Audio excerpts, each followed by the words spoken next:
expecting that there's going to be in that part of the conference season, there's going to be, we'll continue this shift toward, hey, you know what? Humans are still important. You'd hope that by then we'd be at that point, right? Yeah, because I mean the cycles are going, everything's just going so fast right now. Like new But I information. don't know, Mike. I mean, the world's on fire and everything's going down. If you're in Puerto Vallarta, I guess it is. So did you see that? No. Yeah, this is not the daily news. This is the Puerto L&D Vallarta is daily, literally on fire. Yeah, so I guess the one of the head of one of the cartels was killed over the weekend, and the remaining parts of the cartel have decided that they are going to demonstrate their will, and this is all in and around Puerto Vallarta. I've not gone deep into the detail behind it, but the video has been pretty extreme, which is basically like a lot of shelter in place type warnings and that kind of stuff. I can't remember the last time I went down to Mexico though. Like when I was a kid, we used to sneak into Tijuana kind of thing, you know, sneak into Tijuana was literally, you had a heartbeat. You tried to walk across the border and you didn't get sent back home because you were under 18. But like that was a very different time back then. It was no Nogales. So in Arizona, that would be it. For us, it was Tijuana. So we just shoot down the 5 and before you know it, you'd be on the other side. Oh yeah, nothing but a party. Yeah. Talking about parties, how about Team USA men's and women's hockey winning gold? Go hockey. Yeah. All of a sudden, everybody in America is like a hockey fan. Hey, I love it. That's good. Hopefully it's close enough. I don't know if we're going to ride the wave all the way through, but what's kind of interesting is, so the NHL took 2 weeks off so that NHL players could play in games for the first time in a bit of time. And so it's been rough for the NHL not having games going on for a 2-week period of time, but the tournament at the Olympics was a good tournament. It was a fun tournament to watch, and everybody got to see some really, really good, fast pace hockey. And then wraps up with Team USA, both men's and women's, winning in overtime. And it's really kind of funny to see the responses. Like 3 versus 3 is not real hockey. Well, okay, those were the rules going in, and everybody's playing by the same rules. And it's kind of like a team that wins gold in curling and decided to touch a rock a little bit late and guide things along and then get mad when they get called out on it. So I've been giving crap to a lot of my Canadian friends who are hockey fans who was super interesting. It's it matters. It's the sense I got was it matters when they're winning, but it doesn't matter when they don't win. Yeah. which is not really the way things go in life. Like you've got to, it matters. And so as we move into hockey season and we get into the playoffs, you'll be able to see some really, really cool parts of the game. And I think more people get interested to it because you get around the colors and the flag, and you're playing for something bigger than yourself. And the old Herb Brooks quote, which is, the name on the front is more important than the name on the back. And and what was also awesome was to see pretty much the entire team just get loaded afterwards.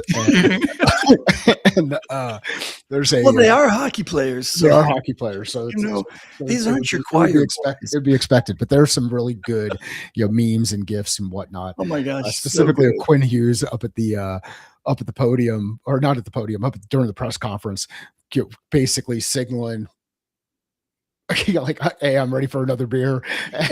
Let's get them going over here. So no, it was good. It was good. It was a lot of fun. It's cool to see them all take it so personally, right? Now, the other thing that was cool to see is, and I don't know when the Olympics decided to do it, but now they, in addition to handing out medals, they actually hand out stuffed animals. Oh See, yeah, I have not been watching, I gotta be dude, honest, but this I did not see this. it makes for good freaking cinema because you got hockey What? players who just lost an overtime game. Um, are just crushed because they got the silver medal and everybody expected Canada to get gold and all of that. And in addition to their silver medal, they get handed basically a Beanie Baby. Um, separately, not all at the same time. It was so like it's you've got the medal and then now you're getting handed this thing and it's worth finding some of the videos and Oh some of my the stuff. god, okay, I gotta go But check that out.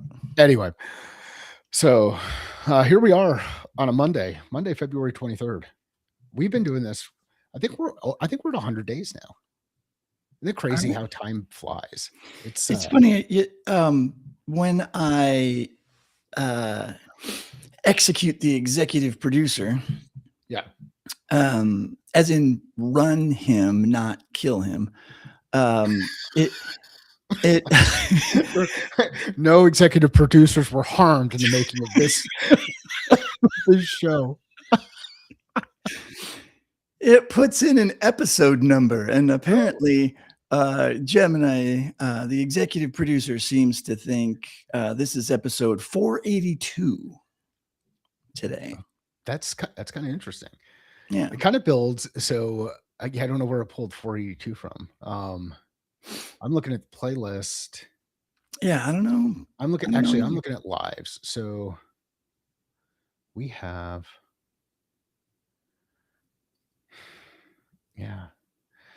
But Yeah, I mean we've been doing it a while, and we've learned we've a been lot doing it for a as few we've been months going now. through. Yes, indeed.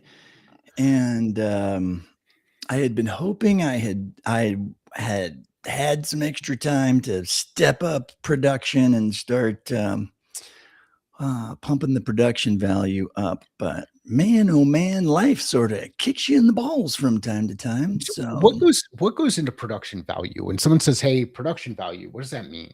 oh, for me, it Yeah. means just over the top. That's awesome. All of the let's do this. Is Craig online yet? Oh, hi, Craig.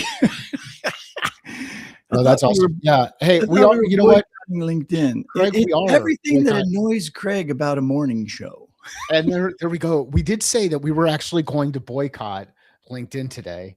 And then you know, being consistent, the consistent people that Brent and I are, I completely forgot. And went live on LinkedIn. Oh, wait Anyway. a minute. Well, I want. Let's dial this back. Let's do like a somebody rewind the tape and let's get a quick replay. I don't remember us saying we're gonna boycott LinkedIn. How are we gonna boycott LinkedIn? It's what? Yeah, like because we were having problem. Like remember, it was doing the 2-second repeat. Oh, as far as pushing the cast out to it. Yeah, so we're gonna just push. We were gonna say, hey, you know what happens if we just push on To YouTube. Well, let's just push the viewers to YouTube just in case, because they could be watching on LinkedIn and all of a sudden it craps out because LinkedIn's streaming totally sucks. So, hey, go to the YouTube, people, and and Craig, watch it there. I know you really wanted sound effects, so there you go. You had I know. I see. Well, that's it. I'm working on raspberries too, so sooner or later we'll get it. But before we up our production value, we have to dial in our executive producer, and we do that every day by just asking the producer to do something. Oh yes, that's right. Well, I forgot what I was supposed to say. Yeah, I don't know. Oh yeah. And now a story from Mike. So production value. Yes, that's exactly what I'm talking about. No, but like visuals too, and getting my Magic Stream Deck working so I can just push buttons to make the production happen and all that kind of good stuff. So anyhow, we have a new room in the Slack. Fantastic. I have to open my Slack. But hey, Thank you, for Greg. those of you that are sitting around going, holy crap, Brent, get to the news. Here I am. I'm at the news. Good morning, corporate America. It's February 23rd, 2026. If you're watching this from the Training 2026 conference in Orlando, please put down the free croissant and look at the screen. Dude, look We at have a that. show that's higher energy than a toddler on a caffeine drip. That's nice. They got the proper timing. They got some context in there, which is fantastic. So nice job, executive producer, on a Monday morning. Leading our news today, the U.S. Department of Labor just released the AI literacy framework. That's right. The government finally realized that Steve from accounting using ChatGPT to write his resignation letter counts as a national economic shift. Secretary Lori Chavez DeReamer says this is about American prosperity. But we know the truth. It's about making sure your workers don't accidentally prompt a bot to liquidate the company 401k. So listen up, L&D, because the Wild West of AI training just got a new sheriff. This framework gives you the foundational content areas and delivery principles to stop guessing what AI literacy means. If your curriculum doesn't align with these 7 principles, you're not innovative. You're just a liability in a blazer. Discuss. Has anybody seen the framework? I've not.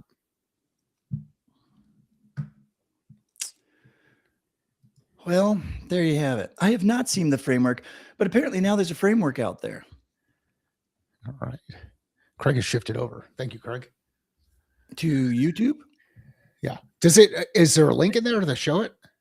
He just dropped a link into YouTube. No, The framework. Yes, U.S. Department of Labor AI framework. Here we go. I'll share it with everybody.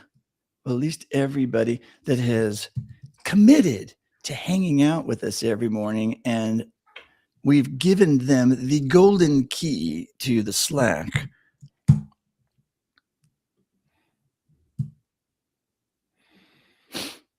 You know, the government has such bitchin' graphics these days.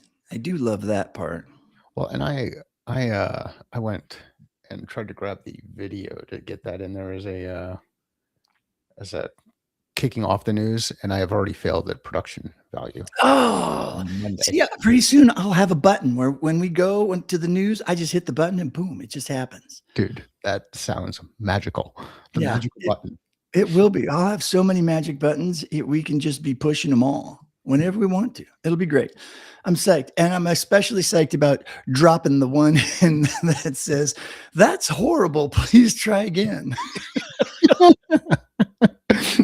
It's a very good one.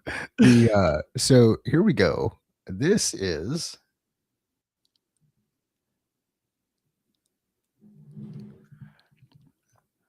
the literacy framework.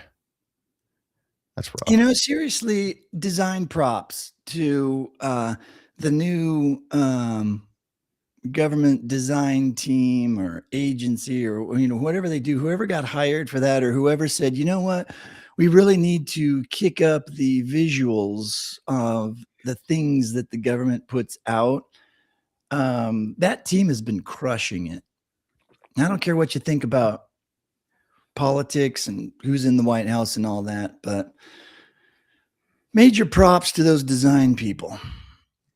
So understanding their principles, exploring. So knowledge, explore, direct, evaluate, and use. Okay. That's kind of it's interesting. I mean, I like the kind of the order of operations that are happening here. Yeah. I like lucky number 7. I wonder how they came up with that. If it was just by accident or if they're like, you know what, we have to come up with 7. And is anybody anybody out there thinking to themselves, I wonder if that team that designed this had instructional designers involved. I don't know, but I can tell you what I'm thinking. I really like this is, and again, this is the kind of spirit of just of you seeing things and then borrowing things as you put them together. I don't know that I've ever seen the puzzle piece version of the hexagons coming together. I like how it has the little arrow so you know how Yeah, to follow it. yeah, that shows the order, right? Like Yeah. I've done this kind of stuff before where each of those pieces connect up. I kind of like this the structure. Enable and embed, build, address, create, prepare, design. Um, Yeah, it I would very easily could have question the just order gone of it these. could have just gone across the first row and then dropped down to the bottom row with, you know, Yeah, 5, 6, 7 on the bottom. yeah. But I like this too. I'd question the order. Well, But hey, they're using enable. So, hey, no, if I had a sound effect, I think I'd it's use it right good. now. I think it's good, but like the You know what I have? um, I have analog sound effects. I forgot. oh, look at this.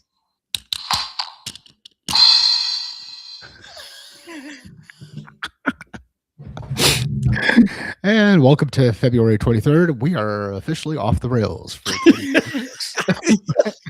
Sorry, that just struck me. as did your analog effects get struck.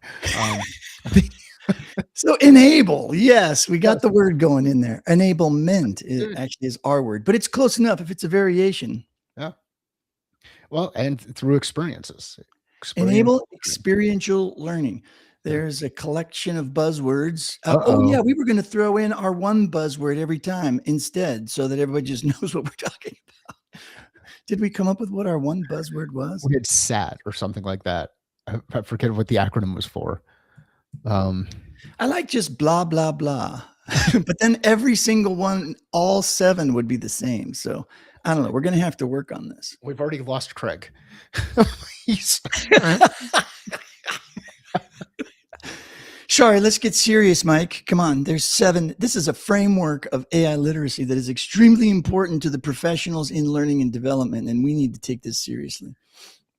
how many DevLearn submissions that go out this week are going to apply this framework? Every single one that gets submitted this week. Yeah. Awesome. Reminder for those, the DevLearn submission timeline wraps up this week. So get your I forgot about get your that. proposals in there Yep. Good. by the end Good of call the out. week. That is, I have submitted one of the 3 that I'm going to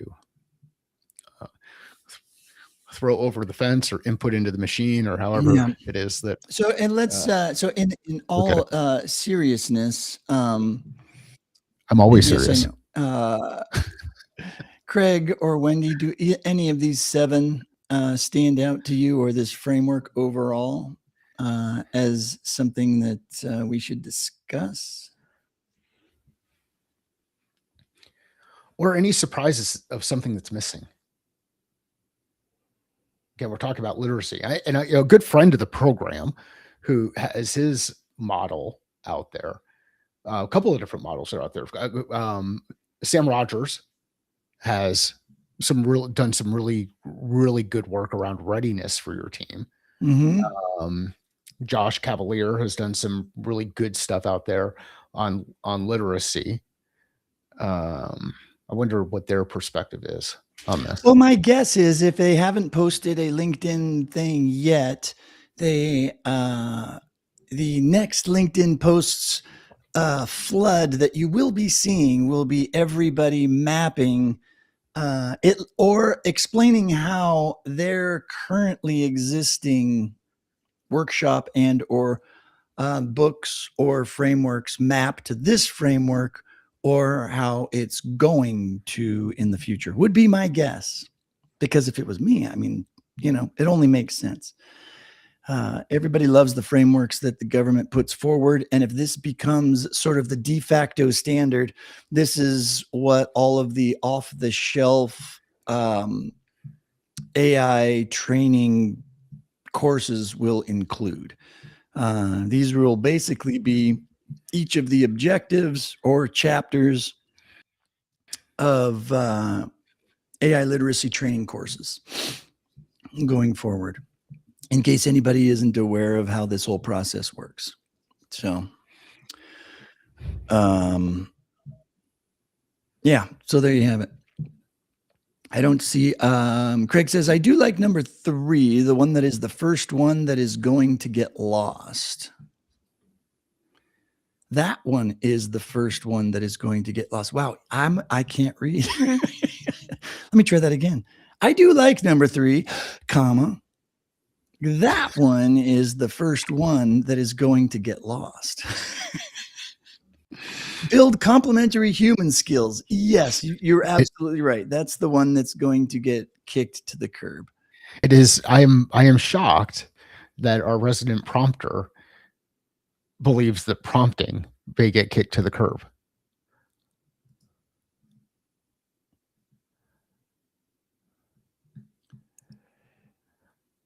This direct AI effectively, is that one, or was it? No, I thought he meant build complementary human skills. Yeah. We might need a point of clarification there, Craig, because yes, if I'm going to make jokes about your comments, I want to make sure that my jokes are put on my on hold music while we wait the 2 minutes for the lag to take effect. Hey, the lag's a little bit better on YouTube.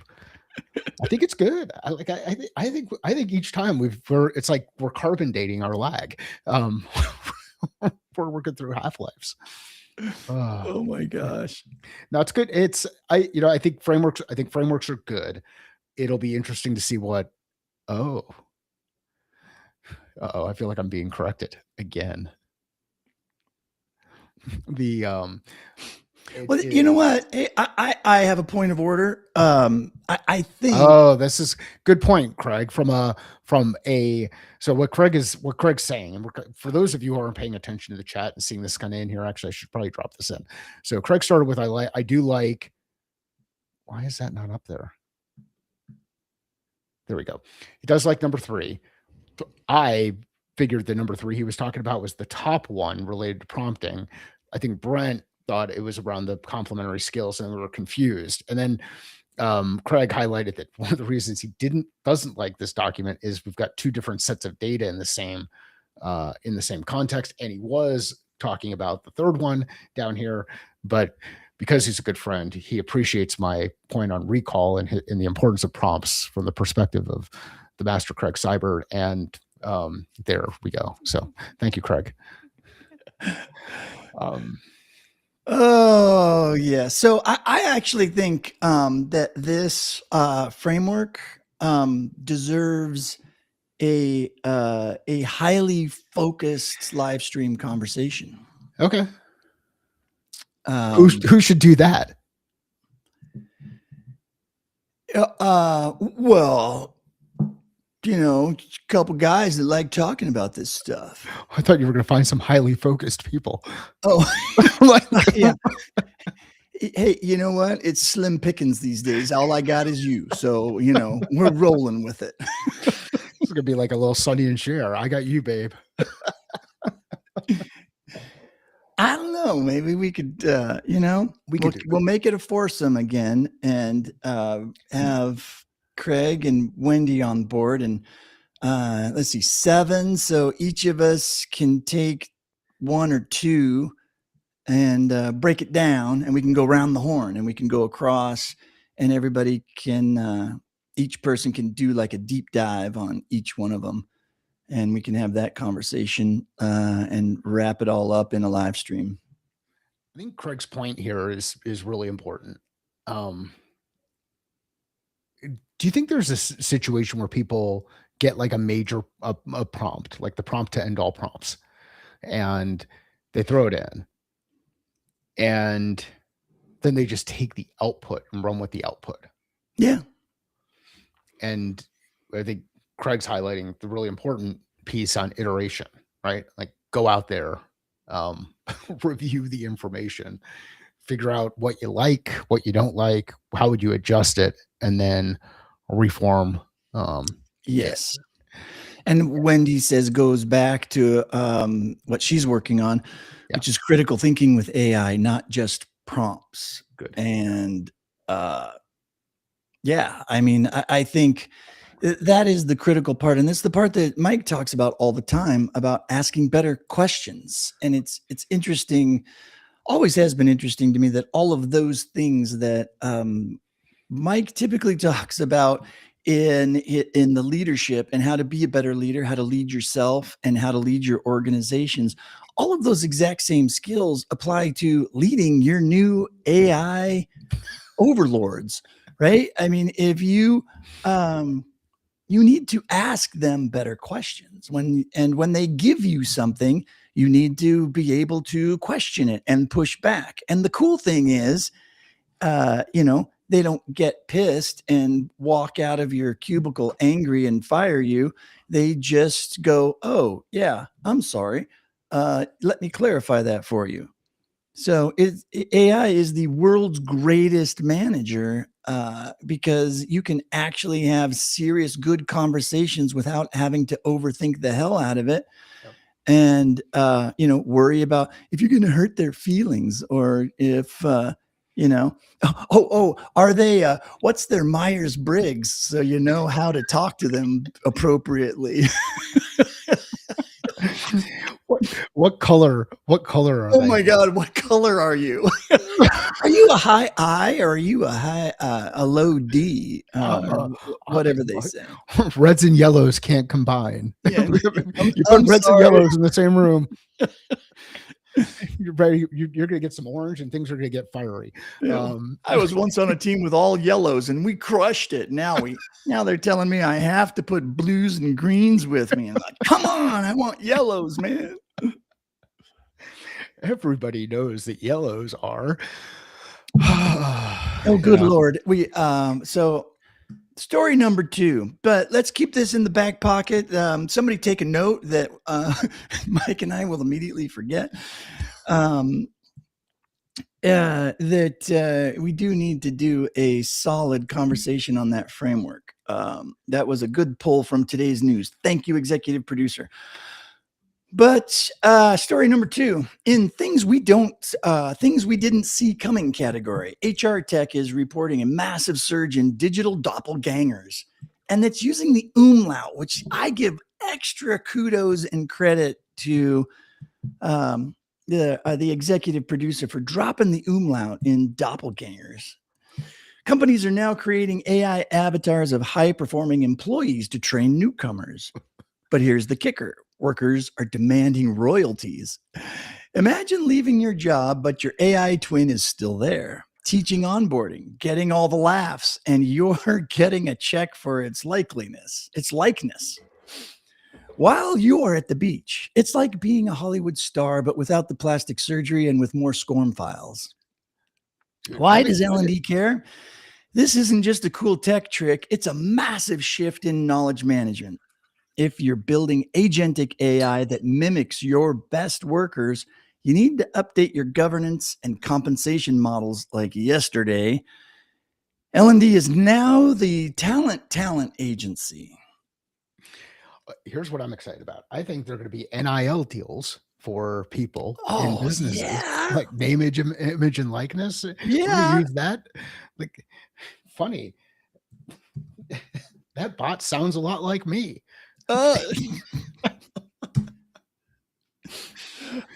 Wow, that's super interesting. Super interesting when you think about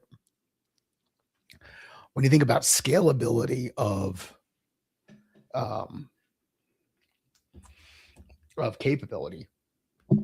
It's kind of, it is it's an interest. It is interesting because I'm taking, every once in a while I'll do different things where I'll kind of mess around. I know that Craig is a big Notebook LM fan, but I'll use different pieces of content to put summary pieces of information together. And all of my video stuff is public. um, is publicly available on YouTube. So anybody could do the same thing. I'm just going out there and grabbing my stuff and doing it. And I think it's going to be super interesting when you think about content that you create inside an organization that you're a part of, and what are your rights to it, and how long does it persist, and what do you give up while you're creating content inside that context. Super. It's an interesting question to raise. Well, Because it's your work, right? It becomes your personal IP, but at the same time, the current legal documents say that everything that you do while under the employ of said organization, they own it, not you. yeah. So why is it so under that view, why would it be your personal IP? I don't think it does. I think it can be used in whatever way, shape, or form that they decide to use it. Yeah. Like, Well, I this mean, plays into, yeah. you're an I mean, employee of the organization, right? So you create yeah, it in that context, in that environment. And yeah. then just think about this. Like, let's take it a couple of steps further. How many internal meetings are you on where someone is recording those meetings so they can put together the notes of the meeting? And now, how can all of that be repurposed? And I love it how all of the notes apps show up to the meeting before the actual people show up to Oh, the dude, meeting. it is literally, it's a running joke with me. Um, hey, Michelle. Um, Hi, the Michelle. the it's a running joke. Like, I talk to the note takers. Oh, shoot. Oh, The thanks, Greg. Sorry. squirrel. I was in the wrong week pasting things in. So,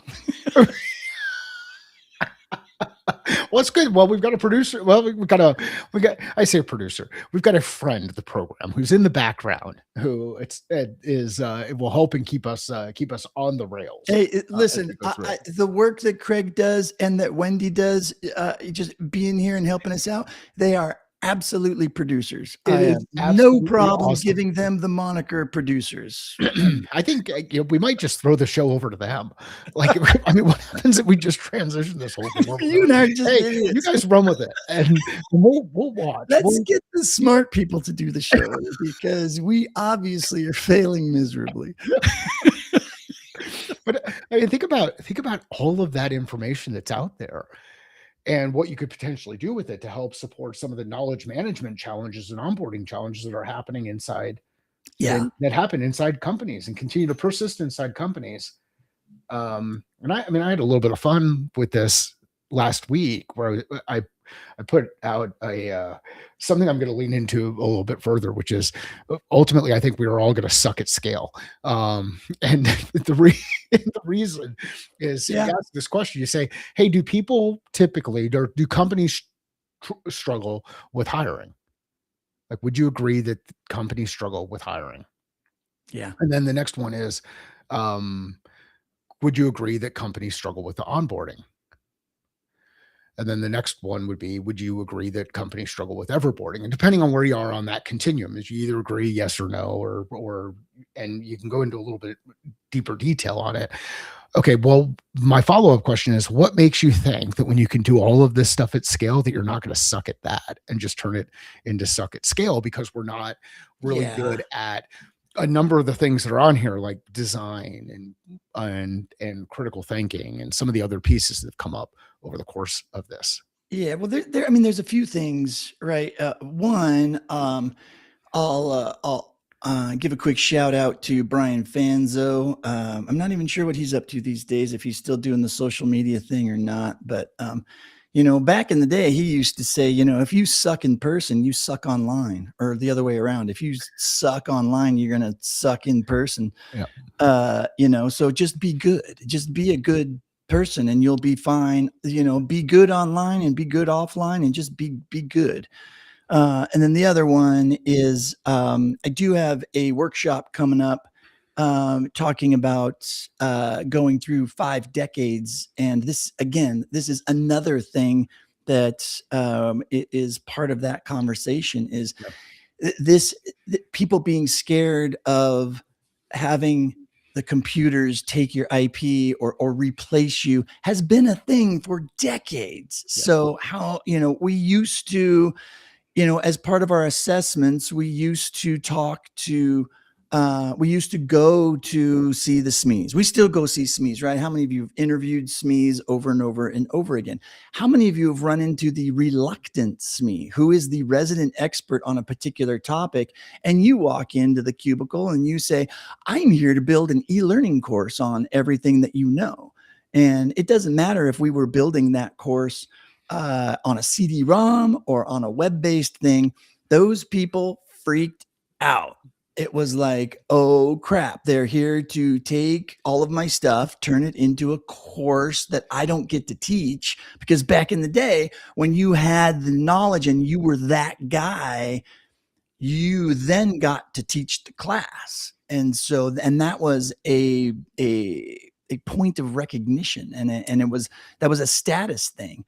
But then once we started automating all of that and taking teachers out of the classroom, then that became an issue. And I know this is different, but then there's this third thing that I just want to say real quick, and then we have to move on to the next story, is why wouldn't the best onboarding AI agent be a combination of everybody in the company as opposed to just one person's doppelganger?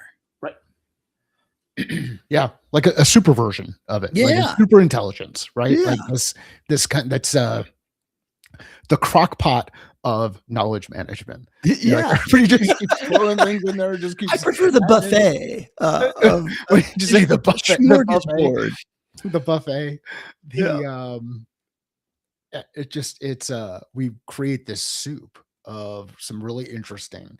It should be. Stuff. I mean, and that's what I think the reality of it is. I get where this story's going, but it's paving the cow paths. It's thinking about the technology in terms of how we do things now, as opposed to upping our game a little bit and rethinking completely what knowledge management and onboarding actually is. So anyways, so I think I think this is Michelle. I'm just not seeing a name in the LinkedIn user piece, but just based on Wendy's comments before saying hi to Michelle, but anyhow, our problem is we built onboarding years ago, and then after 3 years or so, the C-suite doesn't care about it anymore, and it falls and does not get updated. Yeah. So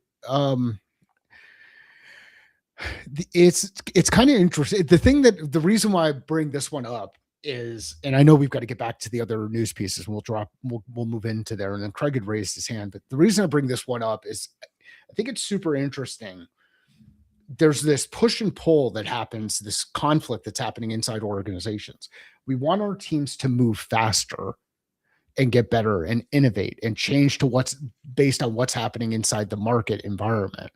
Yet at the same time, we use all of these older things. We haven't helped them kind of move through the process of saying, no, that, Google Doc that was put together 3 years ago is not necessarily the way that things work today, because this is actually what's changed. Back then, when we put that Google Doc together, we were using this really cool tool called Zoom, and now today everybody is using Teams or whatever, like whatever the thing is. Yeah. At this point in time, and it's interesting. And I forget if we got into the discussion last week around it, but I've had this discussion recently around the importance of balance between growth and infrastructure. Like, how fast are we growing relative to everything moving, and then what are we doing to put some stabilization? And Cindy Lauren has done a lot of really interesting work around it, and she's been on the podcast a couple of different times. But anyhow, Craig raised his hand because he was one of the SMEs that had where he's gotten things where he's been called on to build content. That's what the hand raise was all about. Gotcha. Now I'm tracking with you, Craig. Thank you. And thanks, Michelle, for joining us today. For sure. All right. So back to the news. Back to the story number 3. We're talking about the neuroscience stuff. The hypothalamus says no Now, were we talking the hypothalamus last week? The amygdala. Oh, we were amygdala talking last We were week, amygdala. right? Yeah. Well, hey, let's move on to a different part of the brain, team. Neuroscience news. Researchers at UT Southwestern found a molecular switch in the brain, the OTP transcription factor, that decides if you're going to be hungry or full for the rest of your life. I feel like we did talk about this story. We did talk about this, but we talked about it. We talked in a about different it. sense. In a different sense, not in a different sense. It was basically, but it used the same. It's kind of interesting. Did you say you used Gemini for this one, or Grok? Gemini. Okay, so we already use so it would have been the same platform that we were using before. But yeah, we talked about this in that context around, can you continue to consume information, or if we kind of well, let's see where he goes with it. Yeah. Look, if the brain can have a fate switch for hunger, it definitely has one for mandatory compliance training. We've discovered that if you see a next button more than 50 times, your hypothalamus triggers a satiety response.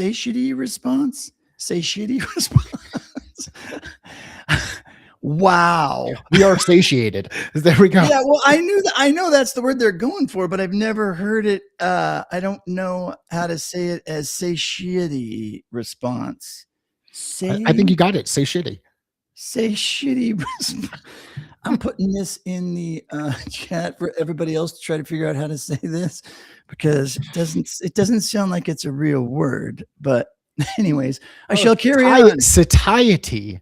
Is it satiety? Satiety, yeah. That's a word. Right. Well, there you go. Let me try that. It is connected to satiated.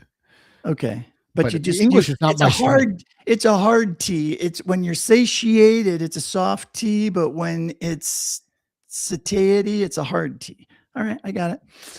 We've discovered that if you see a next button more than 50 times, your hypothalamus triggers a satiety response to learning, causing your brain to literally starve to death to avoid another slide on ladder safety.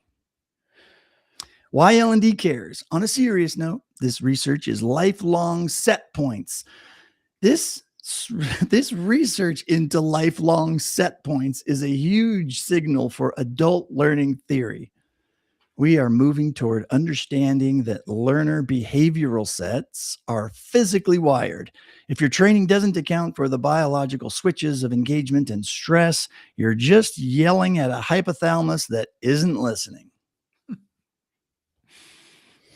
Wow, that was a brutal neuroscience segment. Yeah. Well, and it is definitely a repeat of something that we covered like 2 weeks ago or something like that. Like it's too close. But maybe it's just that important then. Let's throw this to the crowd and say, do we discuss or shall we move on?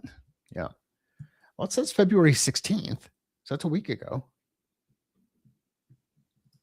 Which is strange because I specifically have told the executive producer to only bring in news stories that are 24 to 48 hours old. You mean it's not following your prompt? I believe AI, my executive producer, has gone rogue on me. Freaking. Well, that's all right. There we go. Onward and upward. We can come back to it if we need to, but apparently it's important. So, we'll dog ear that particular page and move on to our pilots in the matrix. It's the aviation training revolution. To the skies. The aviation industry is leading the way in intelligent ecosystems. We aren't just talking flight simulators anymore. We're talking AI-powered debriefing and VR home trainers. In 2026, pilots are being tracked by AI that analyzes their performance in real time, giving feedback faster than a flight attendant can say, "Stow your tray table." And why does L&D care? The aviation model, high-stakes skills training, is the blueprint for manufacturing and healthcare. If you aren't moving toward digitally connected ecosystems where learning happens at home before the simulator, you're grounded.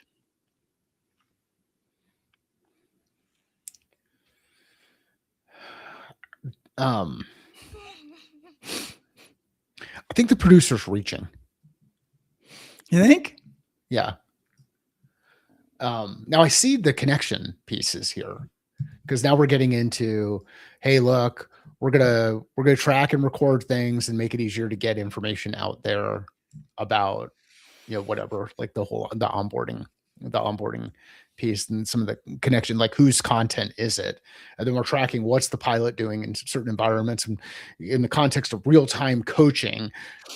which, there are some professions that really appreciate real-time coaching. There are other professions that I imagine don't respond very well to real-time coaching.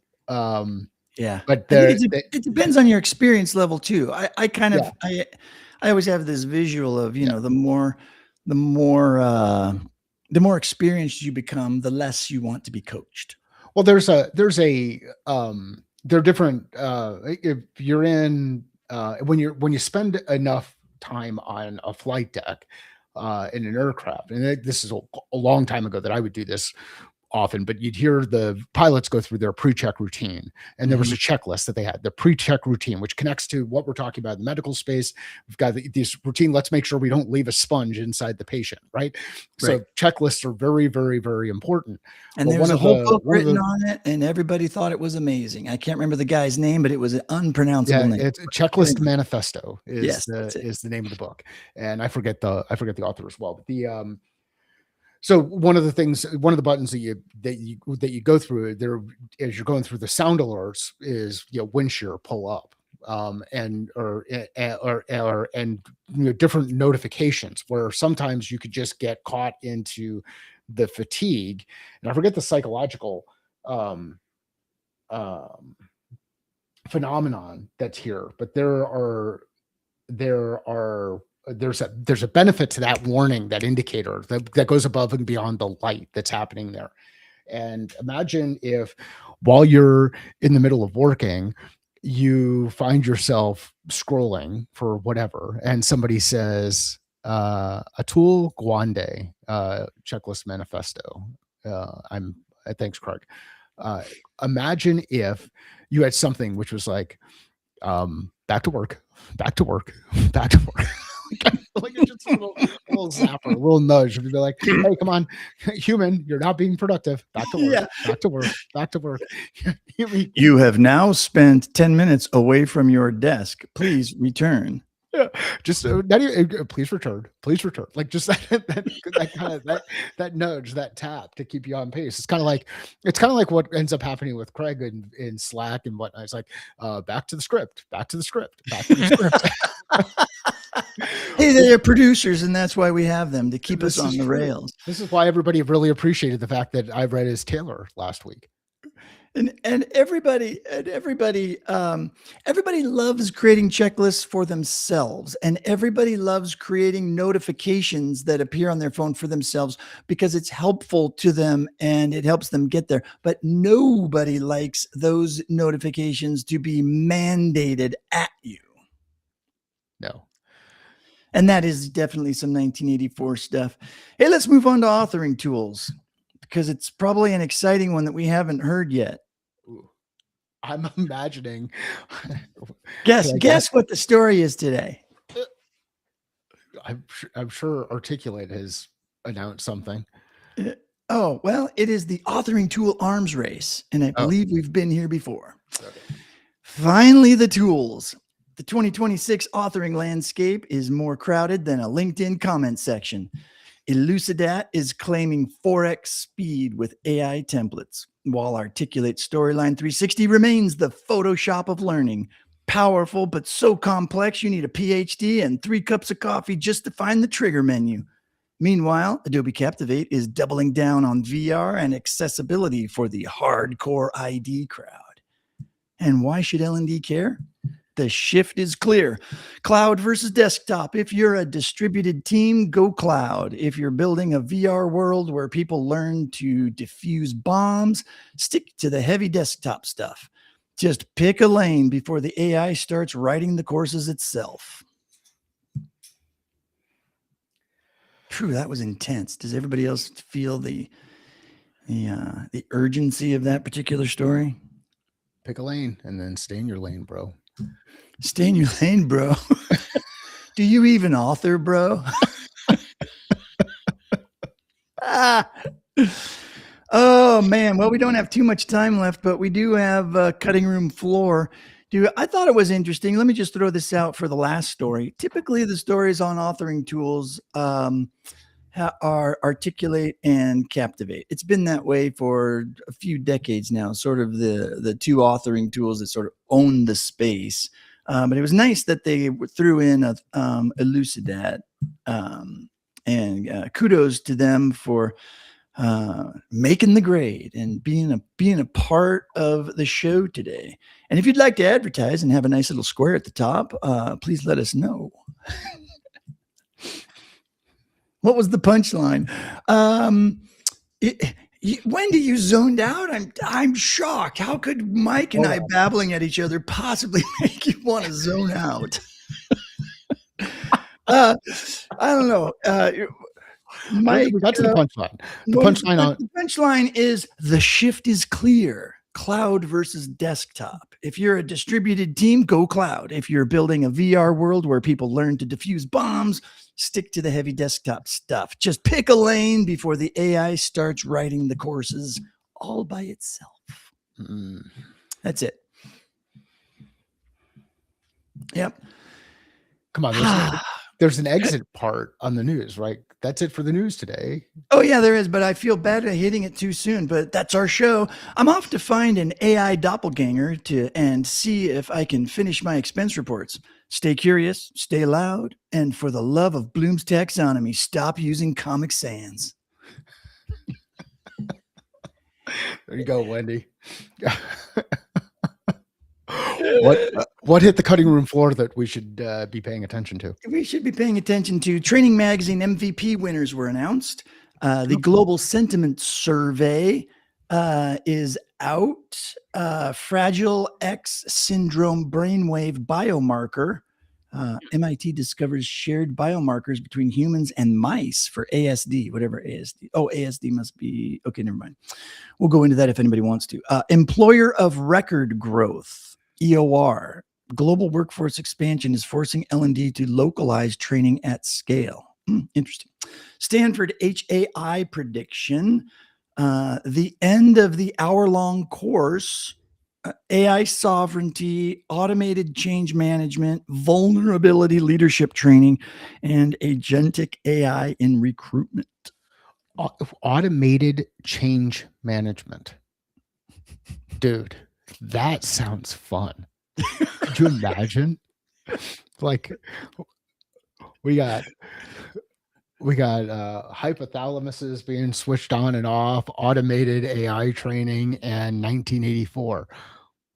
Talk about the Mad Libs fun we could have with that. Like, oh my, it's buzzword bingo, and we should definitely, for this show, we should definitely start a bingo card, glossary of terms for everyone, to see. Oh yeah, maybe we just start a glossary. Bingo. I did start a glossary. Relying on some definitions. Yeah. Relying on some definitions. We'll figure it out. I think that's interesting. Automated change management. Huh. Well, here's you will manage. You will be part of the change, or you will be automated. Yeah. 2026 sees a rise in software that manages the human side of pivots. Wow. That is, I want to go deeper into that one. It drops the link into Slack. Here we go. It's coming at you. That one could be super interesting. We could have some fun with that one. Yeah. Well, and and this one is it's groundbreaking. The one just above it is, the end of the hour-long course. Did you know this, Mike? This is amazing. This particular part right here is unbelievable. Shift towards micro-modular skills-first learning feeds. Whoa. Will it be gamified? Will it be gamified? I'm not sure. It doesn't actually say, but and gamification did not show up in any of today's stories, nor did it hit the cutting room floor. Will it make it to my mobile device? Maybe. Well, that's the modular part I'm thinking, the micro modular. Micro modular. Yeah. That's good. Michelle, I'm going to use that. The you will be part of the change or you will be automated. Thank you. Every once in a while, if you hang around long enough, you'll hear these things. And then, sometimes we have a nugget or two that gets dropped. And then we'll just repeat them over and over again. And sometimes they get turned into a drinking game. Oh wow, we didn't even hit any of the drinking phrases today. That's a bummer. But we did have a really cool AI live stream that Wendy and Craig participated in. If anybody watching wants to hit up that stream, that was super fun. I was psyched that we did it. We finally were able to pull it off. And again, huge kudos to Wendy and Craig for participating in that. Have you tested either of the study buddies that were shared? And Craig, I don't know if I saw it. Did you end up sharing your production version in Slack? If you did, point me to it. If you didn't, drop it in again. Wendy and I have 2 different study buddy GPTs that are out there. Have you tested it? I haven't tested them yet. No, I'm having a fucking blast with these things. It's like super, super cool because you get all the basic stuff that you want, like a quick quiz around, hey, what did it pick up on, like that kind of stuff, and then definition of key terms. Or like, dude, I am the study buddy is your new onboarding pal. I'm having a blast with the study buddies. Oh, maybe that's our next challenge for next month is build an onboarding. I did not. It was weak in comparison. I would not be sharing. Come on, Craig. But you used the same tools. Oh, well. It's okay. We don't force. I want to share this out. I want to share this out loud. And we could do this. Craig is a friend, both of the program and of us as we've been kind of going through this. So what I just saw here is the person who used ChatGPT to do their thing decided not to share their output. Yet the 2 people who didn't use ChatGPT, but were prompted to go back in and use the tool to make it publicly available, have both of those as publicly available. That was the best, the absolute best of the whole entire thing was Copilot telling Wendy, hey, go use ChatGPT. I'm tapping out. I gotta get out.